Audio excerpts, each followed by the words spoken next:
Good morning, good morning, good morning. This is Mike Connor. How you doing, everybody out there in YouTube land? Actually, I was thinking about my friend Ray. He is a just a wonderful pianist, and now he's embarking on some new territory. He's got to play behind singers. So that prompted me to think that Ray is probably not the only one with that almost that problem, but it's really an opportunity. It's really an opportunity to stretch yourself in music because your thinking changes a little bit. Now, by no means is this going to be a comprehensive treatment of how to accompany, but maybe I throw a few ideas out there. In the last few videos, when we went through that series on intermediate pianists, we came up with some voicings. Like we put an E flat. Now I'm playing an E flat major chord in my left hand, and my right hand goes to the third. And since it's a major chord, I'm going to play a G minor. Together, that gives you a G, an E flat major 9 sound. Then we inverted that chord, took these two notes, and we ended up with this. And we went all around in every major chord, and we found those two voicings. We said that's money. That you go to those chords all the time. Now there are, if I took that G minor, we know there are four inversions, but these two. Um, and if you need to drill on that, fish around on my YouTube page, and you'll find those videos that goes into a lot of depth on major. Now let's say we're playing a C minor. We do the same process. So we're thinking E flat major in my right hand over C, or this. So we have majors, minors, and then we went all into dominant chords, minor 7, flat 5s, etc. Now back to the topic at hand. When you have a singer, I think the first tip that I can give you is to know your singer. Some singers need more support than others. Let's take the song Misty. The song Misty starts off on a B flat. Now, this little pickup notes is all over a B flat chord, 5 chord.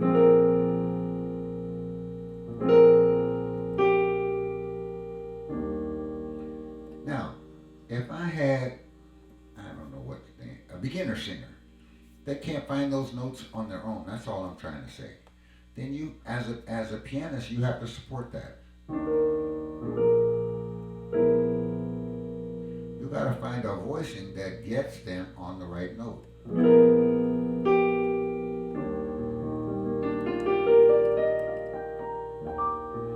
Now, on the other hand, if you're accompanying Sarah Vaughan or somebody, she doesn't need any help. She doesn't need any help. You just put down a B flat, some kind of B flat chord, and Sarah Vaughan can find that note on her own. She doesn't need any help. So leave the melody alone.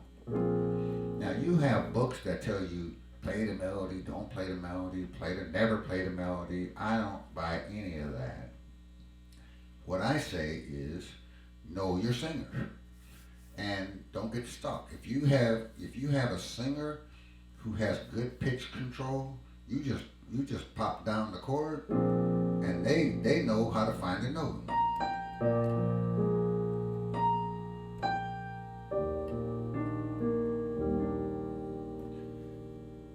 I have been playing behind a singer, and I thought they were. Then I said, "Oh, I had to switch on the fly." Some singers need a little bit more support. It's hard to get up there and sing. I don't want to do it. Much rather play the piano because I'm not much of a singer. But you get nervous, or the crowd is ugly, or whatever. And so pianists have their head on. They have to have their head on a swivel. So that's the first tip I'll give you is know your singer, know where you're at, know the atmosphere, and then figure out how much support that singer needs. And then choose your voicings accordingly. Either support the melody, flash the melody.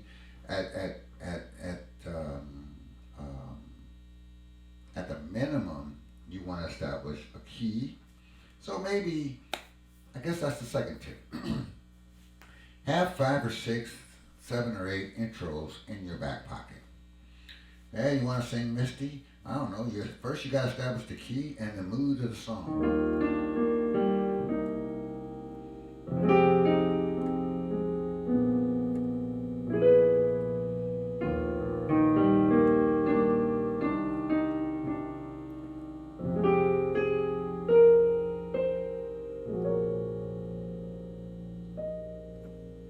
Now, singer's ready to come in. So, a lot of those are just variations on 1-6-2-5 progressions, especially on ballads. Singer comes up, singer's standing there with a microphone. They depend on you, the musician, to establish the key of the song.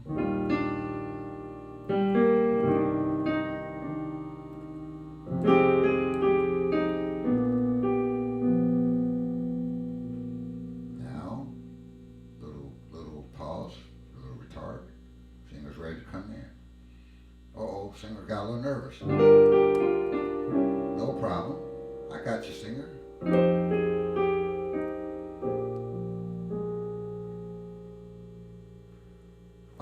So maybe at some point I'll make a video on intros, outros, turnarounds. You should have 5, 6, 7, 8 of those sitting in your back pocket. So and in all the keys too. So depending on what key you're in, we just happen to be in the key of E flat.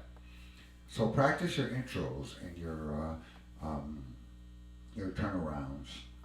So that's the second thing. It's your job as the musician to establish the mood of the song, establish the key of the song, and to make that singer, make her just shine. This is not about. Now, let me give you my third thought, and this is really more of a pet peeve of mine. Don't get in a fight with the singer. This is not N-O-T. This is not about how well you can play. I mean, don't get in a fight with the singer. Don't try to show up the singer. None of this. None of that. None of that. None of that. Because you're bringing the spotlight toward you, and really, your job is support role. Your job is to support that singer and make the singer look good. All right. Okay, I'll get off my soapbox on that one, but I see that all the time. There's just a musical battle going on between.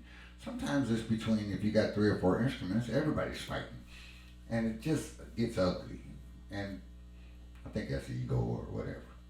Now, in the other videos, I was talking about voicings. Here's an E flat voicing. Accompanying a singer has to do with a dance. So if you see the singer going, so that's fast, fast, short, short, long. On short notes, you get sparse. On long notes, you feel space. So let's say I'm on a B flat chord, some kind of B flat chord.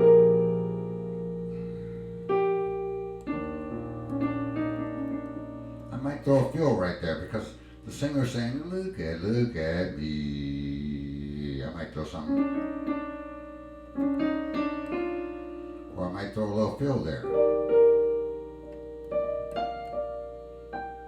While the singer's going, me. Now, pay attention. You got the short, short, long again.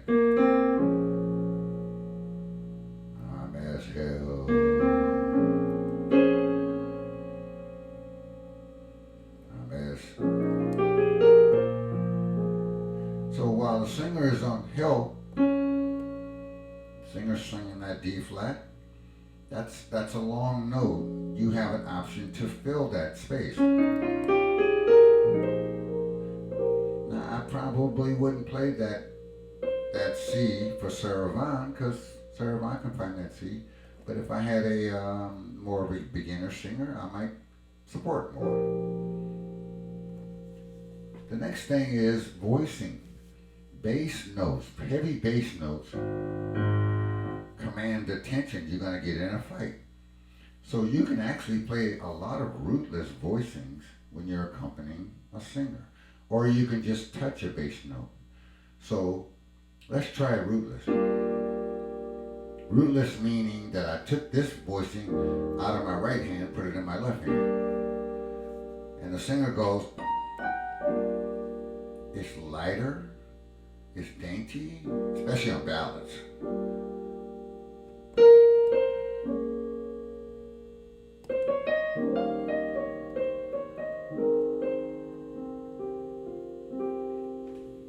So, one of the things to practice is all those voicings that we took from solo piano.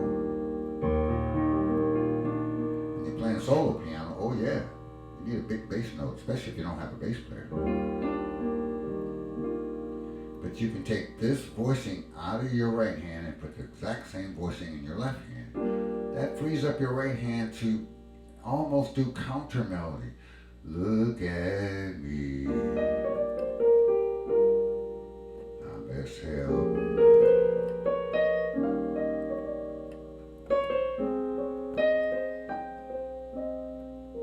You will also need these voicings, these rootless voicings in your left hand. Because eventually the singer's going to stop singing, right? Eventually somewhere like on the bridge or maybe a chorus of the song, the singer's going to say, ladies and gentlemen, on the piano is Mike over there. So you're going to have to put these chords in your left hand. You need to improvise.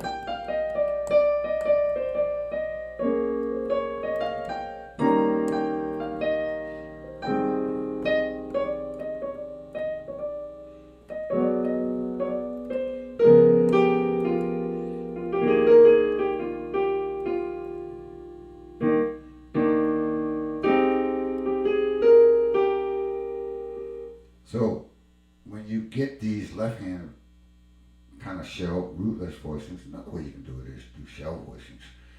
But these rootless voicings sound nice. They sound, now let me go back over that real quick. Maybe I went over that a little too fast. So here is the big, I took an E flat major chord. I went to 1, 2, 3. That tells me I'm thinking G minor in my right hand. If I play G minor without the E flat, that is what's called a rootless voicing. There's no root in it, in other words. Now, I happen to like this voicing or this voicing. Depending on the key, you say, oh, that's a little bit too high, so maybe I'll go here. Or something like that. But there's my money voice. I'm right in the middle of the piano. I want to be somewhere between this F sharp and this, maybe this C. I want to be in that range somewhere. And I want to play around until I can find a voicing for any chord I want right in that. That's my sweet spot right there. Between maybe sometimes I'll touch this B flat. I don't want to go too much lower than that, playing a chord. So can you drill yourself that you can take your left hand and think of any chord you want to think of, A flat, F minor,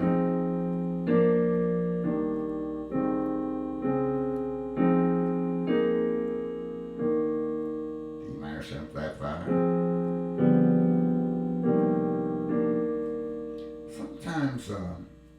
Sometimes you'll play a rooted voicing, but a lot of times you'll be playing rootless voicings. That takes your right hand to do free, that makes your right hand free to either improvise or do little counter melodies.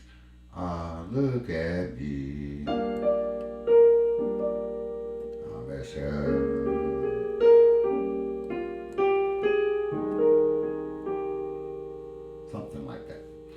you'll hear horns do that all the time. Um, uh, the horn section, the big band will play something in the horn section, go bip bip ba da ba beep beep, or you know. But you can do that on the piano too.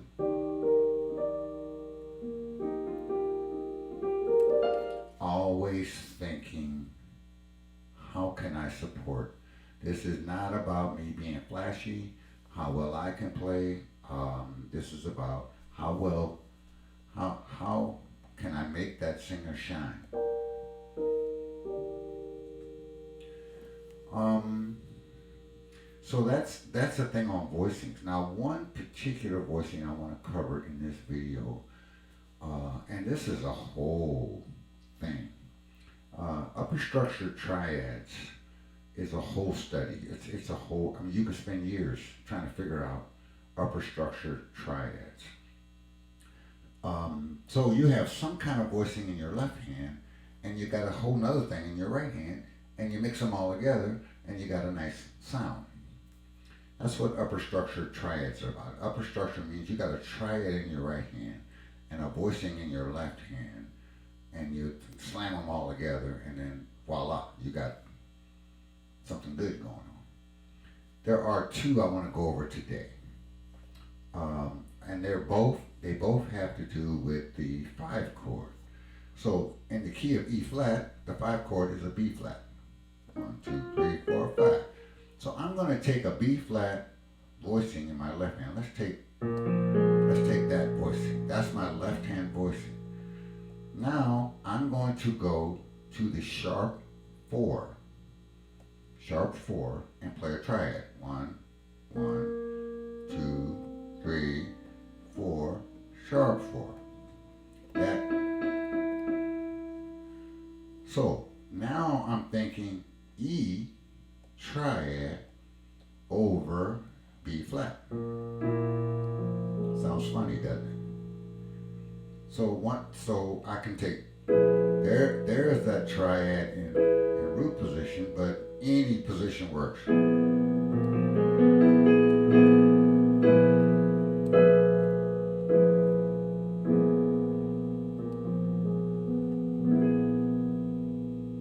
So let me play a little bit of Misty until I get to that B flat chord.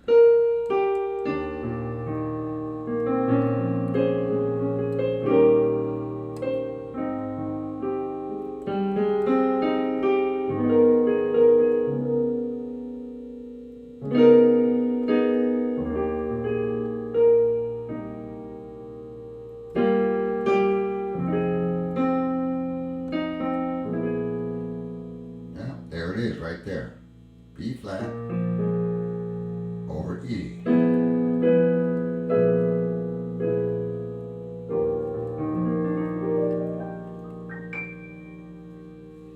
So, get your piece of paper out and figure out what the sharp 4 of every chord is. I actually passed by a few that I could have played, but you know, I don't want to bog you down a little bit, but the concept is when I see a 5 chord, I can play a sharp 4 triad on top of it. And it's just going to sound delicious, ain't it?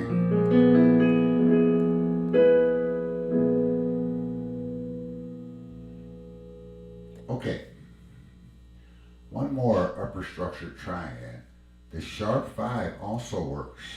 So here's the sharp 4, which is an E. 1, 2, 3, 4, sharp 4. How about a sharp 5? That would be G flat. Or this. Here it is in root position, but any old position works. That too works over B flat. B flat, sharp, B flat in my left hand, G flat in my right hand.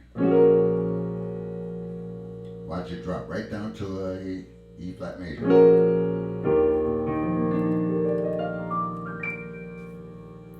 So let me once again do the same thing, but this time I'm going to play a sharp 5 upper structure triad over the dominant 7 chord, which would be B flat. So let's start with.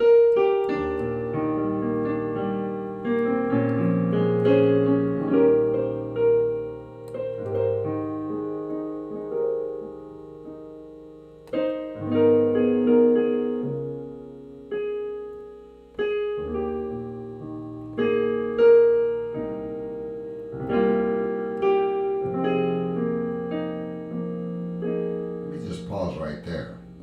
I'm playing an F minor chord, but in my right hand I have what's called a chordal voicing. E flat, E flat, A flat, right around. So really that makes it into an F minor 11. That also gives you a beautiful rich sound. I can add the 9th too. That's another, ooh.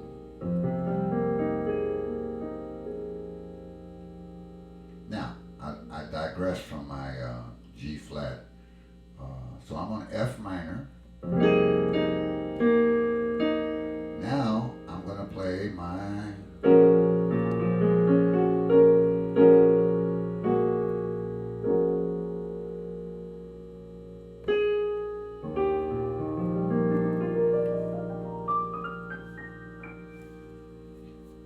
Okay, so again, this is just enough to wet your whistle a little bit.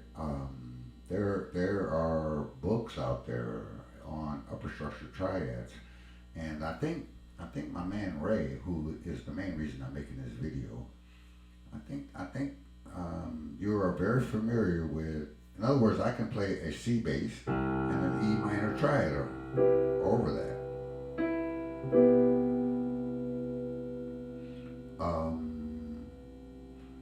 So there's a lot of material out there on upper structure triads, and once you find a triad that works, then any old version of that triad will work. Now, the coup de grace on it. So far we said you can take your B flat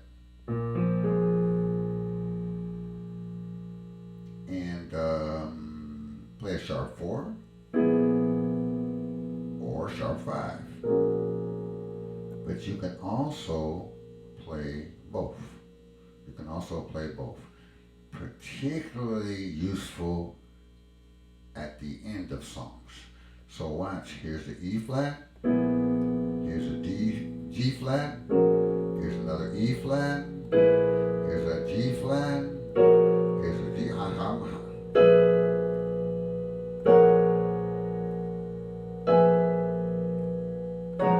You can do that as many times as you want and then resolve it.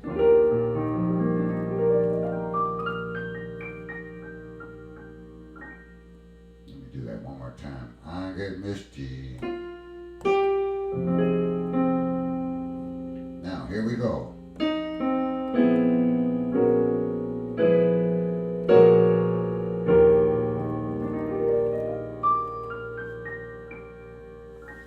So upper structure triads are just a nice way to fill some space, come up with a different sound. Now, one thing I'll say about these upper structure triads, make sure you rehearse that with your singer, because your singer will get thrown off. Your objective is to surprise the audience, but not the singer. Because if it throws the singer off, then you got a problem. So make sure in rehearsals you know everybody's on the same page. So here it is again. That's an E triad over a B flat bass. Beautiful sound. And take it up a whole step. Just play with that.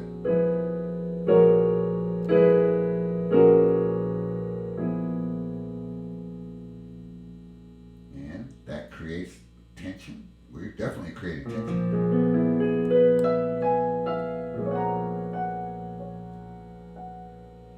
Now, resolve it.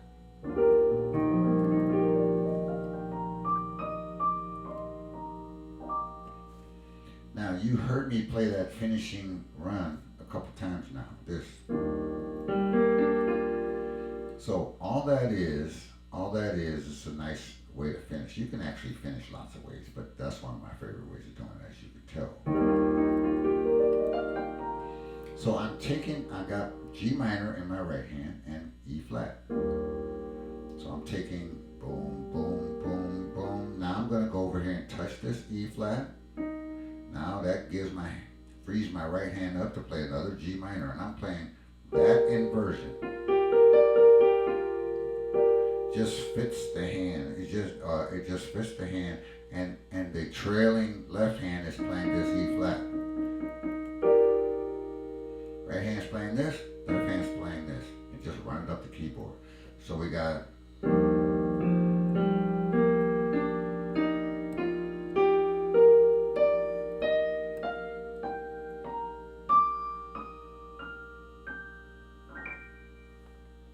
Now you work that up to some speed.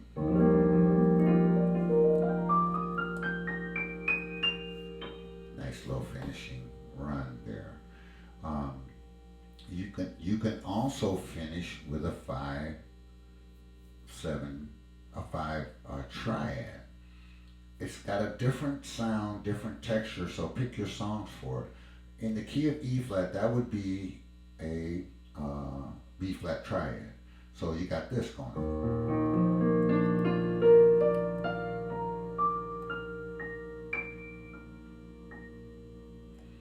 So your left hand drops on an E flat, establishes the bass.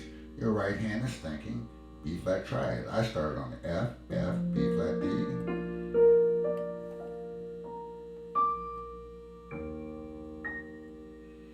All these little tricks, and there are thousands more, help you to accompany a singer. The main thing, just to sum this up, to keep it under 30 minutes, I guess. The main thing is don't fight with your singer. Just touch bass notes. Don't boom them. If you're gonna play them, don't boom on bass notes. You're gonna be in a fight. Learn rootless voicing. They're dainty, and it gives room for the singer to shine. Learn rootless voicings in your left hand or your right hand. So if you want to play Misty and you didn't want to touch a bass note, you can say da da da da da da da da da da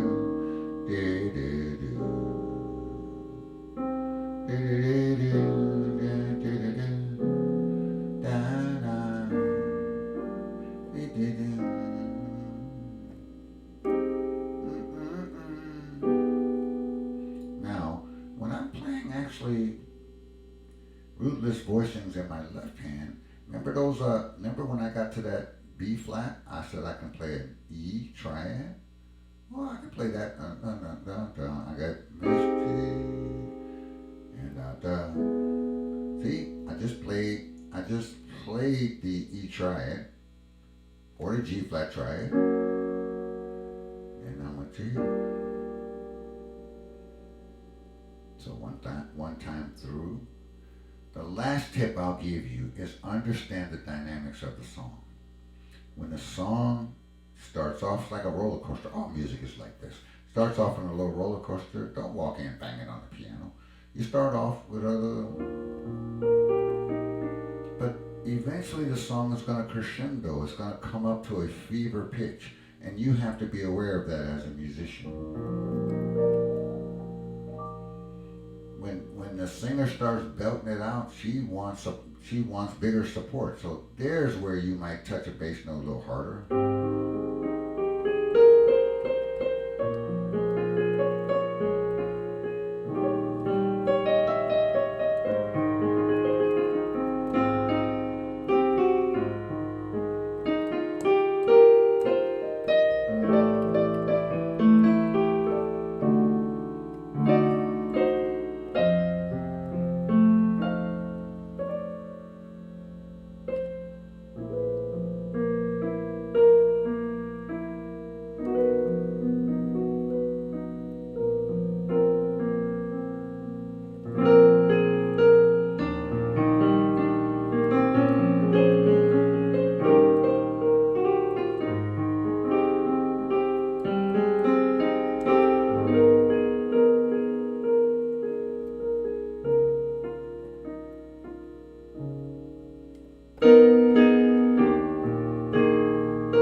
Okay, just a few tips for you pianists out there. How you doing, Ray? Give me a call when you get a chance and tell me what you think of these little tips. Or leave a comment below if you'd like some more training like this. And again, this is probably more intermediate work, but I think you can do it. And your singers will love you for it. They will just look at you and while the audience is applauding the singer will definitely be applauding you. Take care. Have a good day. I'll talk to you soon.